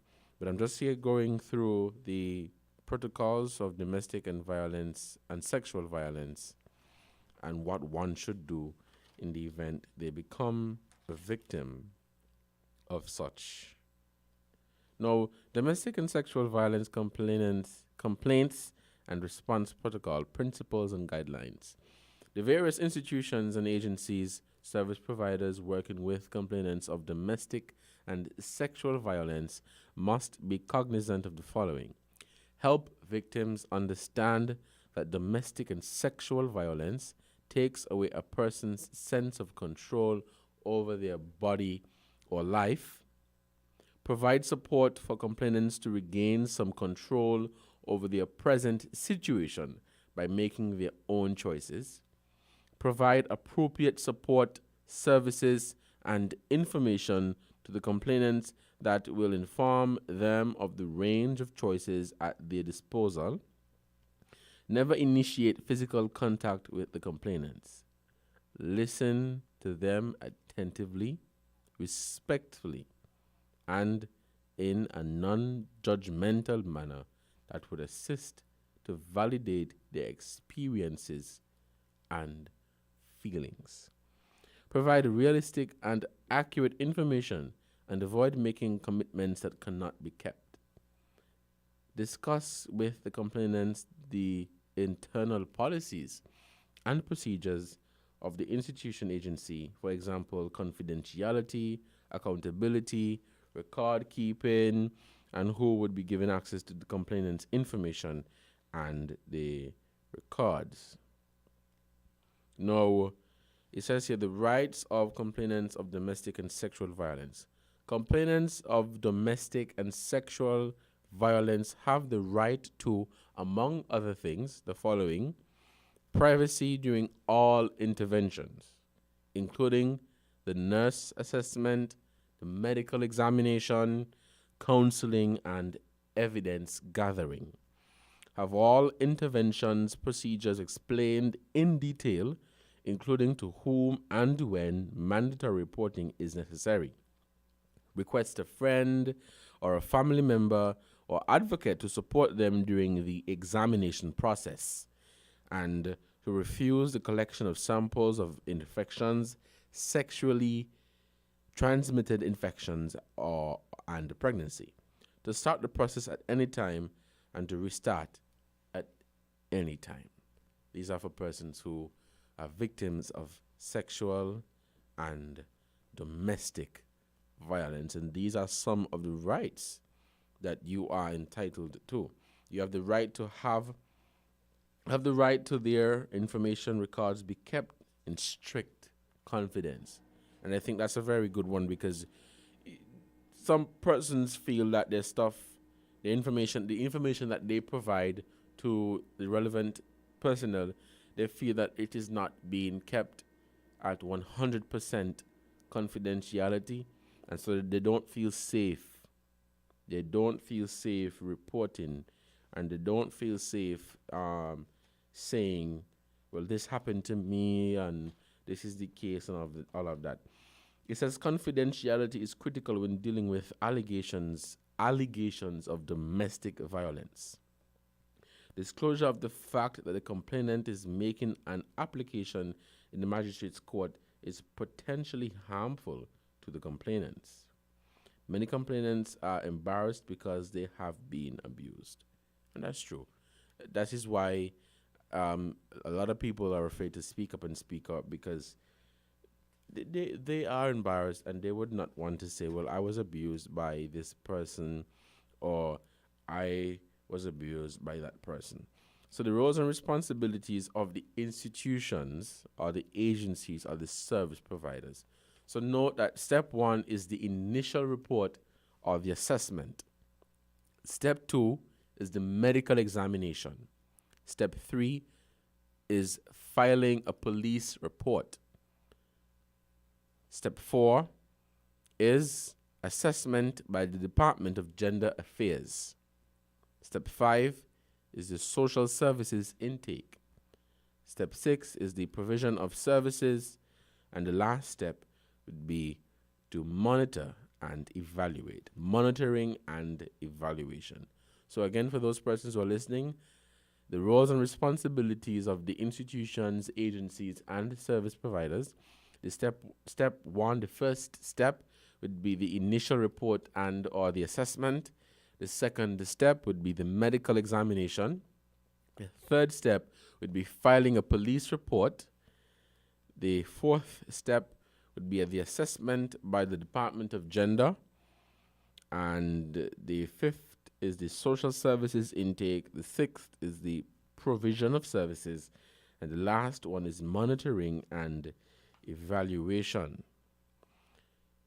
Now, this provides it says here also, the role of the Department of Gender in the context of the complaints and response protocol to help complainants by providing them with easily understood, accurate, relevant, and timely information so that they can understand the various actions that they can take. The information given to the complainants must enable them to make an informed choice about what proceedings, if any, they wish to initiate. To maintain a database of qualified and trained health and human service providers to act as departmental advocates. Institute regular training sessions for all persons involved in the implementation of the National Complaints and Response Protocols. So again, for those of you who are just tuning in, these are the protocols when dealing with domestic and sexual violence. Now, the following protocol will be adopted by the police force in dealing with the cases, of domestic and sexual violence. Call or report. The officer who receives a domestic violence incident call or report must dispatch officers to every reported incident. The officer must, in all cases, give a domestic violence incident call or report the same priority as any other life-threatening call or report, and must, whenever possible, dispatch at least 2 officers to the scene. During the initial call or report for assistance, the officer must ask key questions to ascertain key information as to the incident so as to assess the level of safety risk to the complainant. Suggested questions are, I will get to those questions, yes.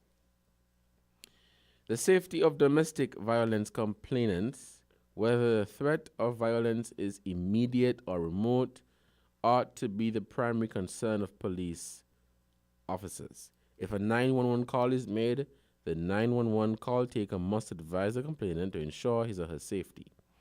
For example, suggest that a complainant wait for officers at a neighbor's house or something. So safeguard yourself while waiting for the response from the officers. So I will not be able to go through the entire thing today, but it is just some of the protocols. Then you have the handling of the incident. It says an officer who responds to an incident of domestic violence must prepare a domestic violence incident report, irrespective of the wishes of the complainant or the presence or absence of the suspect.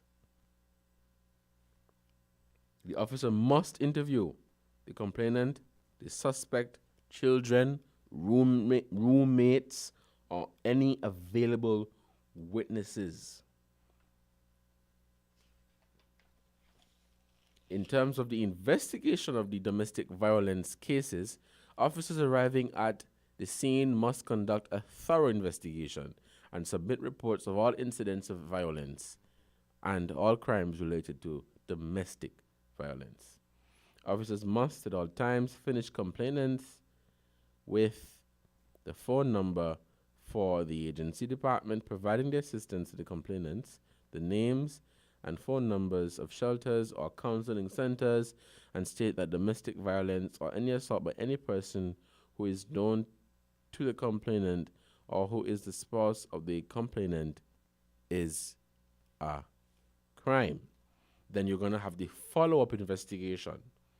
Follow-up investigations must be geared to the requirements of the prosecutor. All domestic violence reports prepared by officers ought to be reviewed and given follow-up investigation as needed. Then you have the arrest. The Domestic Violence Act of 2014 stipulates when arrests can be made by the police. An arrest must be made if the officer has probable cause to believe that the suspect has violated a domestic violence protective order, restraining order, even when the crime did not occur in the officer's presence. And then you have the Ministry of Health or the healthcare providers. The following protocol will be adopted by the Ministry of Health and the relevant authorities and by all registered and licensed healthcare professionals and the care providers and trainees whom they supervise in their care of complainants of domestic and sexual violence. You have the expanded assessment, and you also have the admission and discharge. It says here that admission and discharge from a medical facility should be undertaken in keeping with the guidelines of the Ministry of Health. And so for those persons who may be sexually and physically abused, you would be discharged, of course, from the advice of the health professional after they have done their assessment, and to make sure that everything is good and everything is have met their liking or their standard. This is a full booklet here, so again I would not be able to go through the entire thing, but I'm quite grateful for this. I think when we return for next segment of Voices, we will definitely go through this because it is a lot of worthy information. The protocols, the response protocol, of domestic violence and sexual violence from the government, and it was done with support from PAHO and the United Nations. And for those persons who did not know, there is actually a Domestic Violence Act, 2014, a Domestic Violence Act 2014, and you can get this from the Department of Gender Affairs right here in St. Kitts, and for those of you in Nevis, you can get it from the Department of Gender Affairs in Nevis. And some of the parts of this act, it speaks to the protection against domestic violence. Persons are entitled to apply for a protection order. Then you have the arrest by a police officer without a warrant for those perpetrators.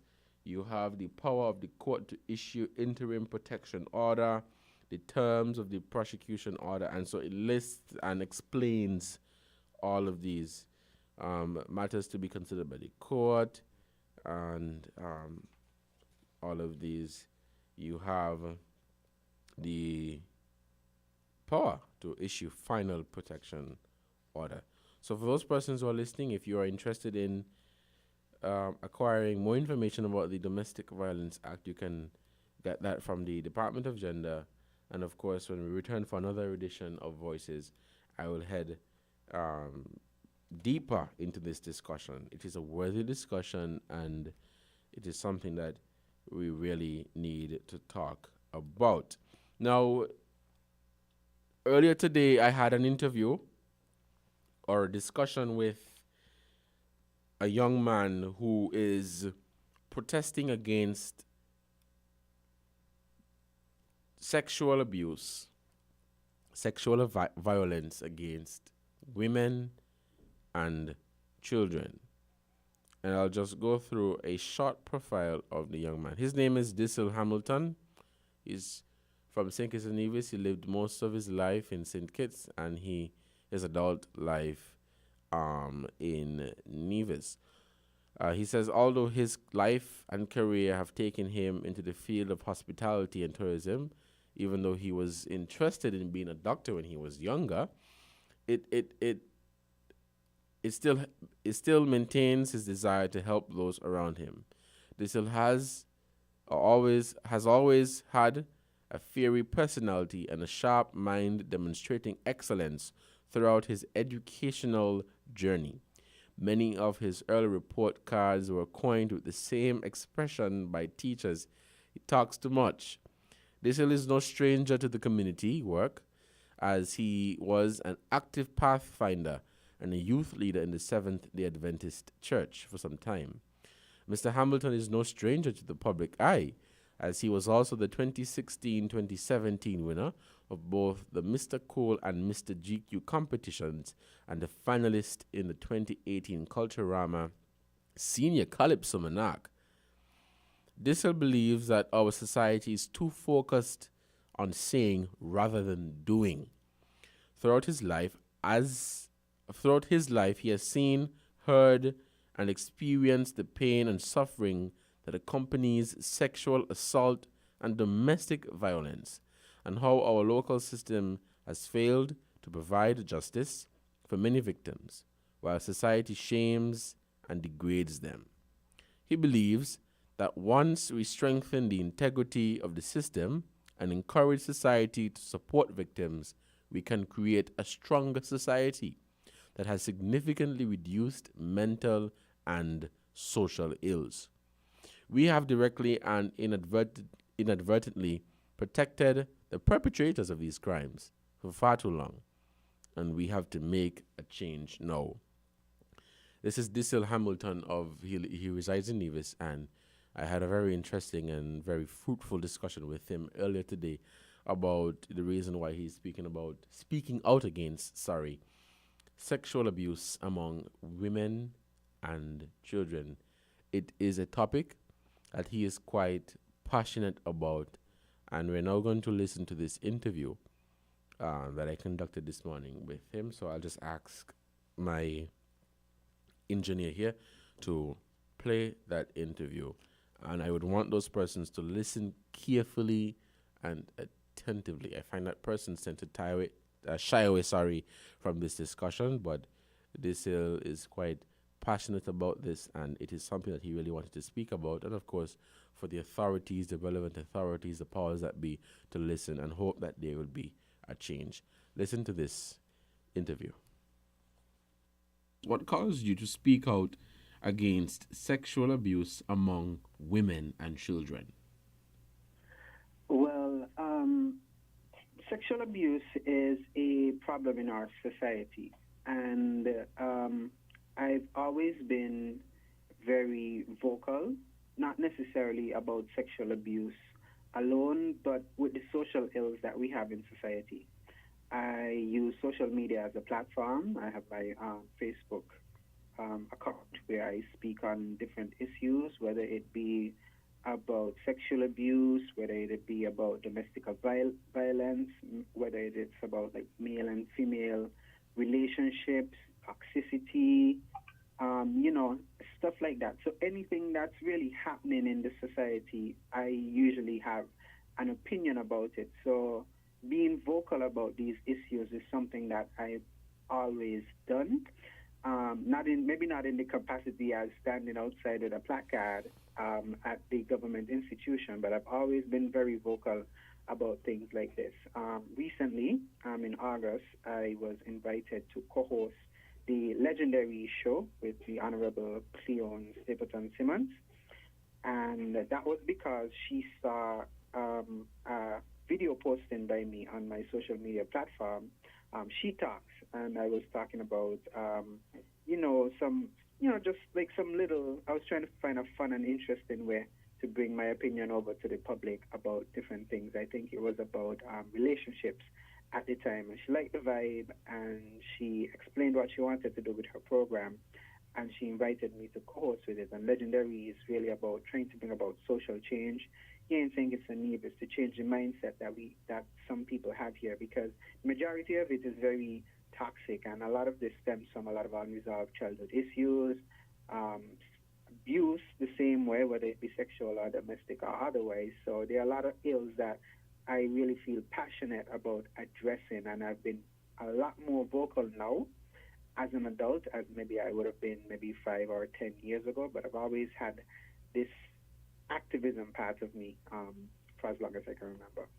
But why are you convinced that women and children are indeed being sexually abused? And what are some of the stats do you have to reinforce your claims?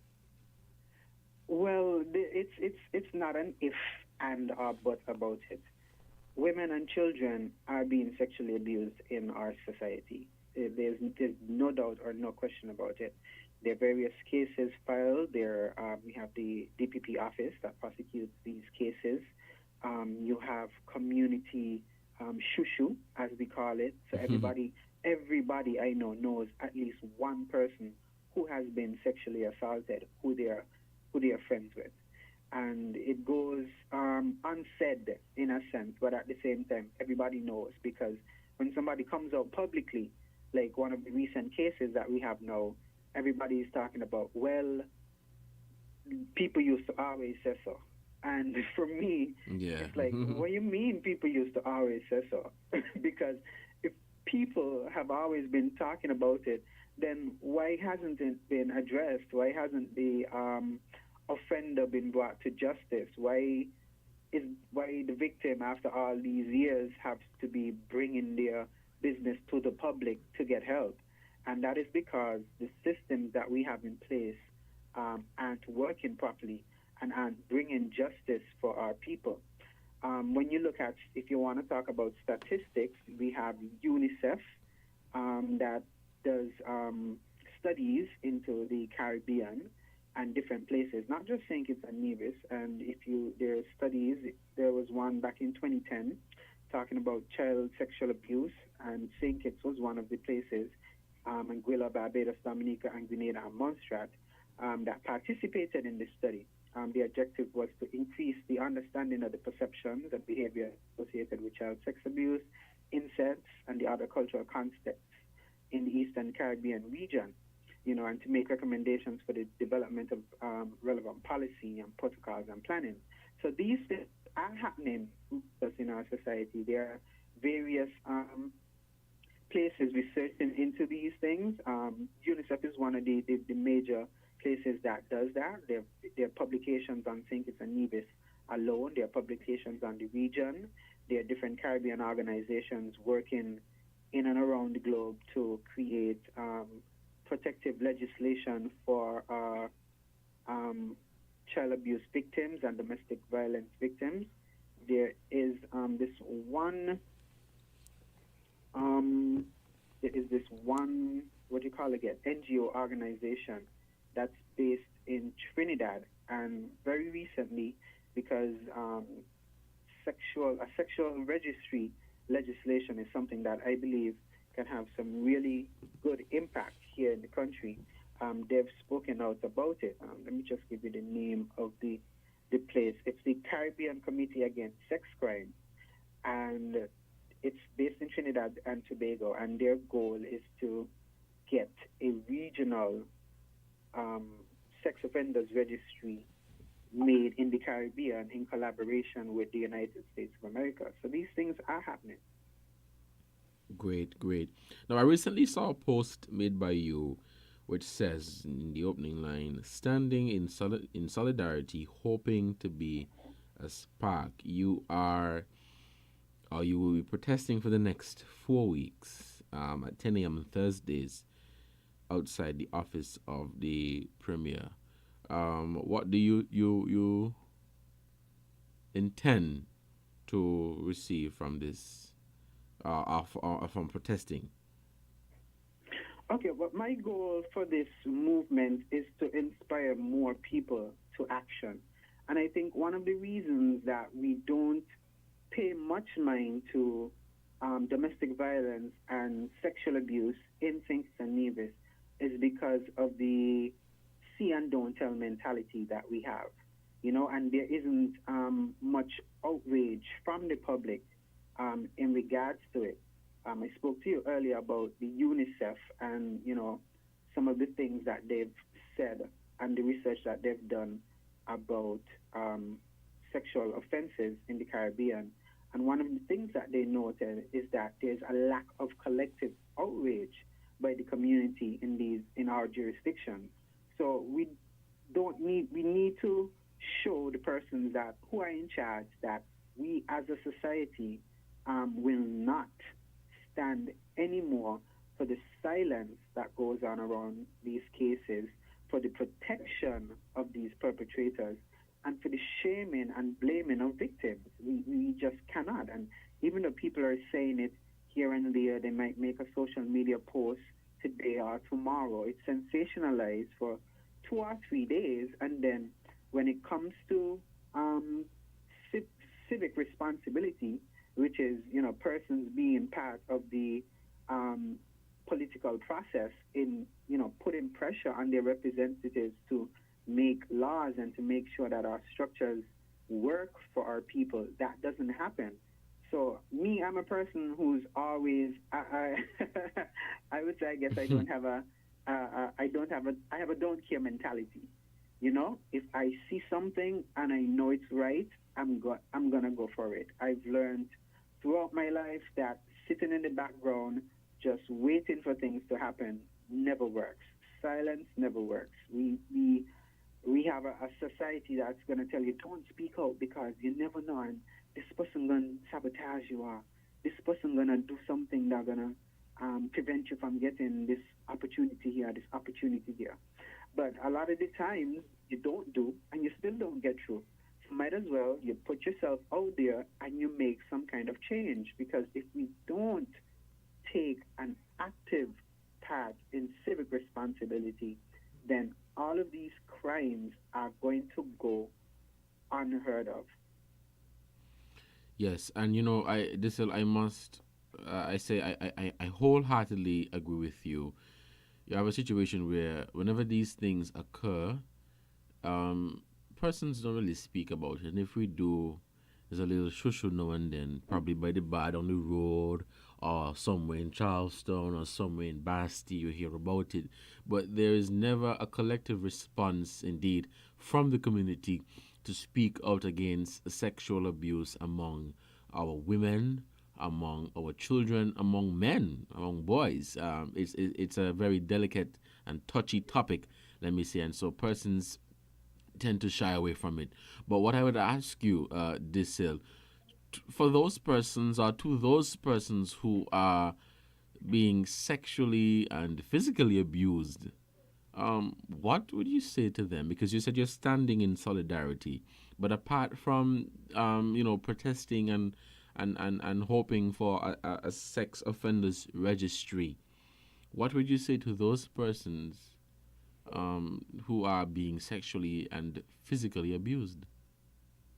Well, my admonishment to them would to be that, don't give up, and you have to do your part to break the cycle of it as well. It's hard, and I don't know of many programs that are out there, and some probably do exist, to support persons who are suffering from sexual abuse and domestic abuse. One of the major stigmas that exist in our society is a resistance to mental health and mental wellness and therapy and the positive effects that it can have. People are concerned that when you go to see these therapists, everybody is going to know your business. And unfortunately, recently, because of what I've been trying to do, persons have reached out to me and told me that there are slips and there are cracks in the system where persons, as they say, put two and two together and figure out why you just might be going to see a therapist because you go to the mental health unit, which offers free services, which is great, which is brilliant. I think that's one of the best things ever here that we have, So, but because of that, people try to create these spaces outside of professional help. So you're going to talk to your trusted friend or whoever, but you're not just talking only to that trusted friend. You're talking to somebody else because, maybe you didn't get what you want there. So instead of going to a therapist or somebody who actually has the chops, has the expertise that can really help you, that can really create that safe space, you're going to other places. And obviously people talk no matter where you go. We said the society is small, so people will know. But I think, for me personally, that, and I've been personally exposed to sexual abuse and sexual assault. So I have first-hand experience in that kind of atmosphere to friends and family and, just persons who would open up to me about certain things. So I know how hard it can get and how hard it can be for somebody to seek help. But the benefits of mental health and mental wellness in that, it's extreme, it can really, really go a long way for you. So my admonition to persons who have suffered sexual abuse is to trust the healing part of the process. There's a lot of work that can be done in terms of the enforcement of laws and stuff like that, which actually we do have some laws. We can have some additional support, yes, and we need some additional support, but we do have laws and legislation in place that can prosecute. But you speak to persons and you hear about fight back in the legal system because there's pressure from whether it be politically involved persons or otherwise who are pushing back cases that are taking 4 and 5 years to even come to the court. You know, these things are so discouraging for someone who wants to go out and be that person to be, report their case and to actually seek some sort of remedy. It's honestly intimidating. Right. Body has to step out and do something, and that is why I'm saying that I'm here and I'm going to push for these persons. And it's not just me alone. I was overwhelmed yesterday because the post that I made shared over 100 times within 24 hours, and I was like, wow, so many people actually want to do something. Maybe they're not as brave and bold as me to just go and stand outside of the government building, but there are people out there who want to support you and who want to support us, in that struggle. So don't be afraid. Don't be too afraid. Your fear and your feelings are justified, but don't be too afraid because there are persons out there who will support you. The generation is changing. Attitudes towards the silent rape culture is changing. There are people out there who want to support you, who want to see you get justice, and who want to help you to recover. And it's not just only the victim, but even some of the perpetrators. We can put rehabilitation programs in place for them as well, because some of them don't know any better, and they're suffering from a mental disorder. Pedophilia is a diagnosable mental disorder. So if it is really pedophilia for them, to be abusing children, then we should have a place for them to go and, be rehabilitated so that they can come back into society. But at the same time, we still need to protect society from any reoccurrence, and that is where the sex offenders registry comes in. So they're not in positions where they're working with children. We're not creating temptations for them. If they're living in a community, the community should know if they're a convicted sex offender or whatever it is. And it is not to ostracize them and to make them, a public enemy. I don't want people to feel like I'm trying to create public enemies by saying that we need a sexual offenders registry, but we need to know that there are sick persons in society that need help. Mental health and wellness should be just like cancer or heart disease or diabetes. People aren't afraid to say they have those. So we shouldn't be too afraid to say that we're suffering from a mental illness and we need help and we need support. Because if we don't break this cycle of the negative attitude and stigma towards these kind of situations, we end up with a society of broken people. And a nation's health is its wealth, and mental health is a part of that. Awesome. I think it was a very good discussion, I must say. And is there anything else that you would like to add to this interview? Well, the only addition I would say is I would really love to see other persons come out to the movement. I know that, like I said, we have a society of talk and no action. I know there are persons who are working in the civil service and affecting the tourism industry that implies so many of us. A lot of us are political activists when it comes to other countries, like it affects us if we do travel there. But we also have our own social ills here. And protesting peaceful demonstrating. It's a responsibility of all of us. I think one of the reasons why maybe it blew up as it has is because it's not something that we see often in society. But the more we do it and the more we normalize it, who knows if the more we might get done legislatively by our representatives. We put them there, and we put them there to deal with our business. So we really have to make sure that they take care of that. Right.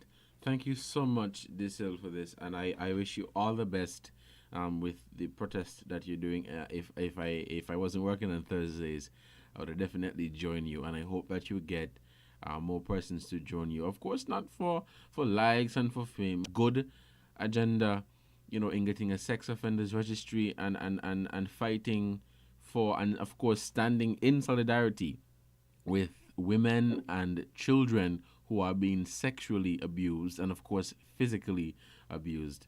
Thank you so much, and you do enjoy the rest of your day. Thank you very much. Enjoy it. Yeah, bye. Yes, it's the 3 Happy Days pre-Christmas clearance at Hosford's Building and Nevis Centers. This Thursday, November 19th to Saturday, November 21st, with 25% off store-wide on all discountable items. Happy deals, happy savings, happy discounts, happy days at Hosford's. This 3 Happy Days weekend, Thursday, November 19th to Saturday, November 21st. 25% off store-wide on all discountable items. Hosford's 3 Happy Days pre-Christmas clearance weekend sale. Thursday, November 19th to Saturday, November 21st. Don't miss it. Happy Days at Hosford. Terms and conditions apply. See stores for details.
savings at the Hartsford's Building Center. Paint it, tile it, improve it. Sales event happening now. Yes. Come to Hartsford's Building Center now and get savings of 25% off all paint and up to 75% off all tiles. Yes. Nothing's are gonna keep at Hartsford's with up to 75% off piles of tiles in all styles and 25% off all paint. Come now and get a chance to win $500 shopping spree at Value Mart with the purchase of 5 gallons of paint or more. That's right. Buy 5 gallons or more of paint and you get a chance to win $500 in free groceries. Starting now until December 31st, 2020. It's your home, so paint it, tile it, improve it. At Hartsford's Building and Nevis Center's year-end Paint It, Tile It, Improve It sale. Come now, save big, and simply paint it, tile it, and improve it. The event starts now and ends December 31st, 2020. Terms and conditions apply. See store for details.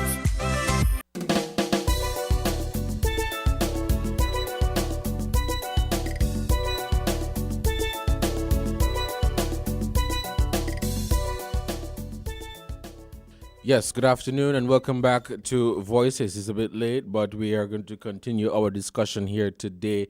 We are going to open the phone lines to take your calls and to hear how you feel about the interview, what you think about the interview, your questions and recommendations, and of course, some of your concerns. And welcome back to this segment. I am Devon Cornelius and the phone lines are open, so we are indeed welcoming your calls. For those of you who tuned in late, that was Dissel Hamilton of Nevis, and he is one of the many persons who are speaking out against sexual abuse among women and children, and of course, men within our local community here in St. Kitts and Nevis. And he is pushing that agenda, that good agenda, that women and children, they do not deserve to be sexually or physically abused. And it is something that he is totally against, and he is hoping that the relevant authorities would be able to do something and would be able to support those persons who are victims of sexual and domestic abuse, violence and all of that. And of course, he is standing in solidarity.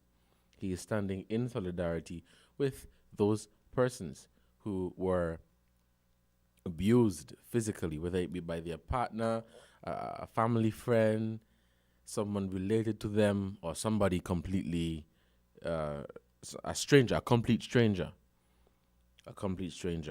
As we near the 1:30 end time and we have no calls, I would just want to say thank you to all of you who listened, who took time out of your busy schedule, to our usual listeners and our first-time listeners. Thank you guys so much for being a part of this program. Thank you for your calls, and thank you for sharing your view and your opinions on the matter that we discussed today: sexual abuse among women and children. Right here in St. Kitts and Nevis, across the Caribbean, it is something.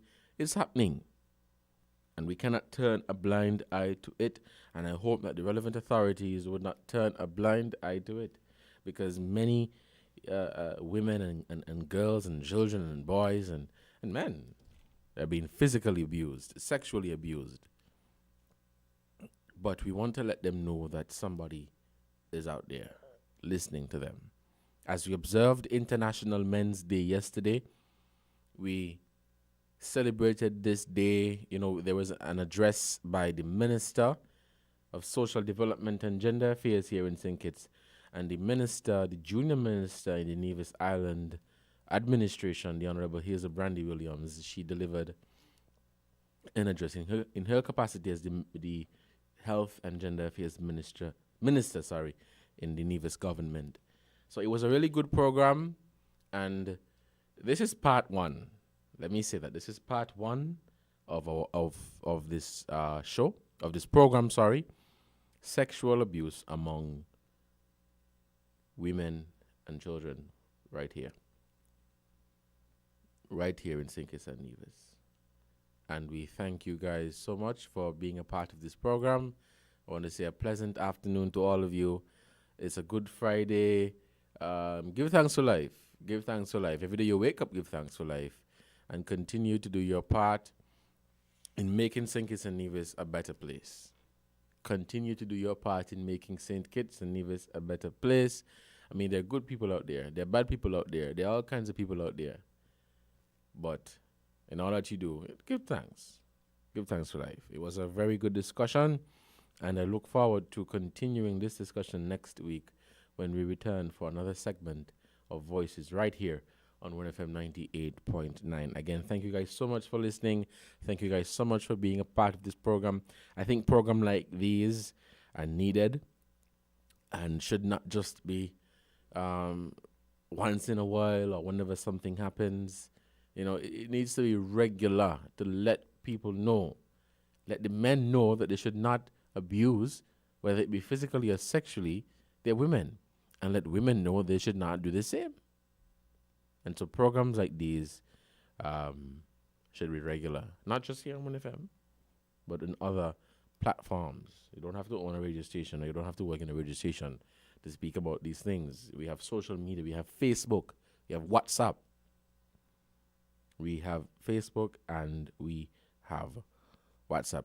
Thank you guys again so much. This was another edition of Voices right here on WinFM 98.9. I was your host, Devon Cornelius. Until next time, see you and have a good Friday.